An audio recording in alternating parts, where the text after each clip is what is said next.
All right, bladesmiths, let's talk steel. To make your blades, you're gonna be using this.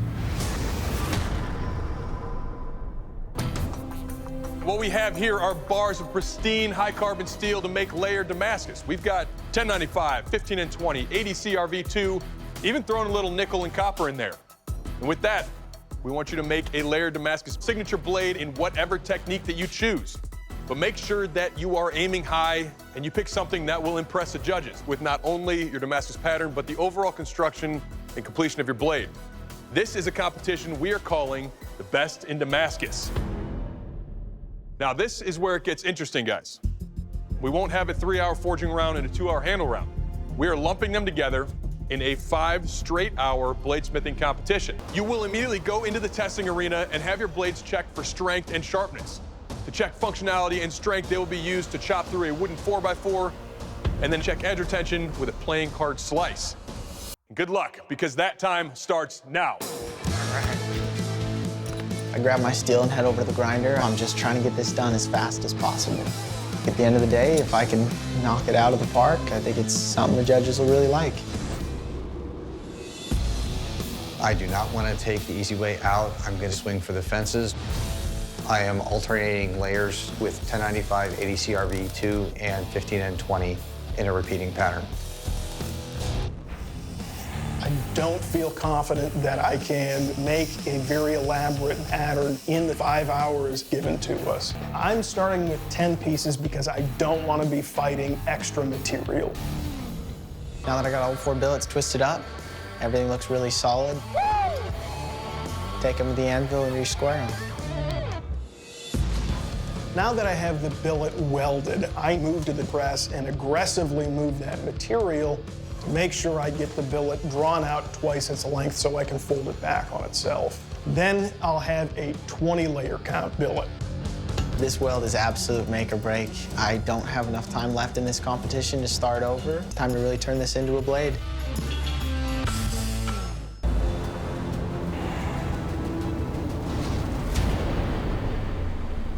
It's straight, everything looks good.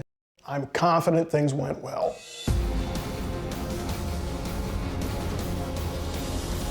All right, Jason's got quenched. Hey, he was pretty far behind. For him to have the quenched blade, it's pretty good. It has a slight warp in it, but it looks like I have enough material left on the blade to grind everything straight.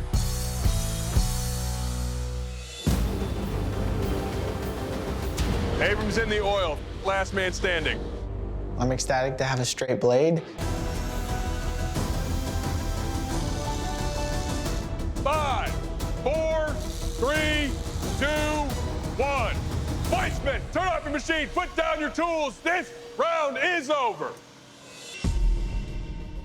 Bladesmiths, welcome to our strength test, our 4x4 post chop. Jason, you ready? Full send. Let's go.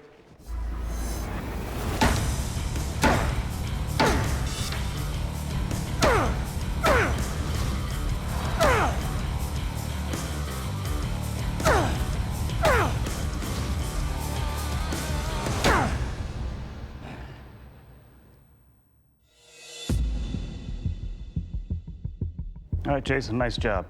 I do have to say your lines are a little funky, but everything held together just fine. Overall, nice job. Thank you. Matt, you ready to go? I'm ready. All right, let's do it.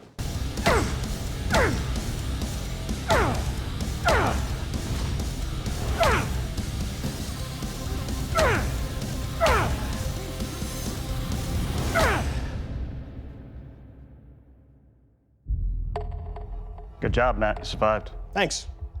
Beautiful blade. The steel's good. You still got a razor edge on here. No damage at all. Overall, nice job. Thank you. All right, Abram, you ready to go? I'm not, but let's do it anyways.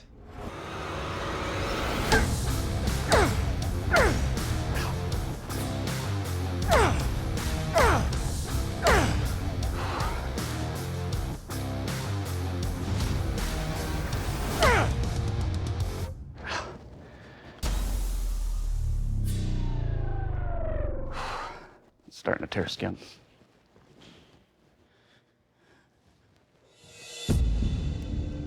All right, Abram.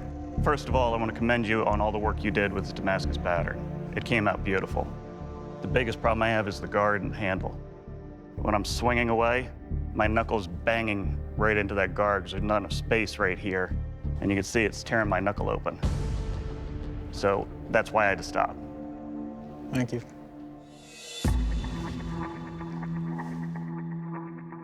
Well, Abram, at the beginning of all this, I asked you guys to aim high with your Damascus patterns, and boy, did you ever.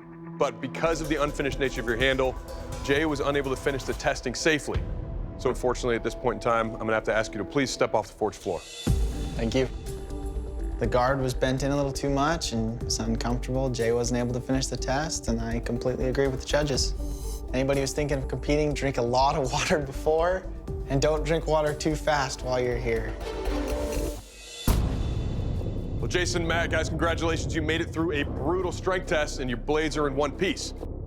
We're gonna put them through a sharpness test. For that, I'm gonna give you to Doug. All right, bladesmiths, this is the sharpness test, the playing card slice. Matt, you're going first. I'm ready. Let's do this.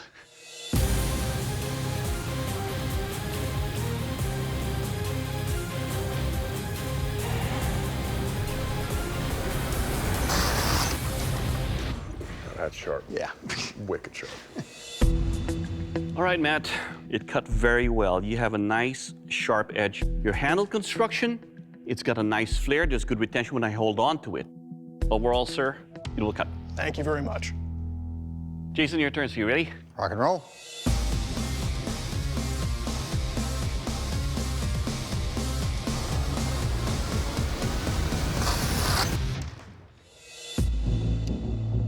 All right, Jason, let's talk about your weapon here.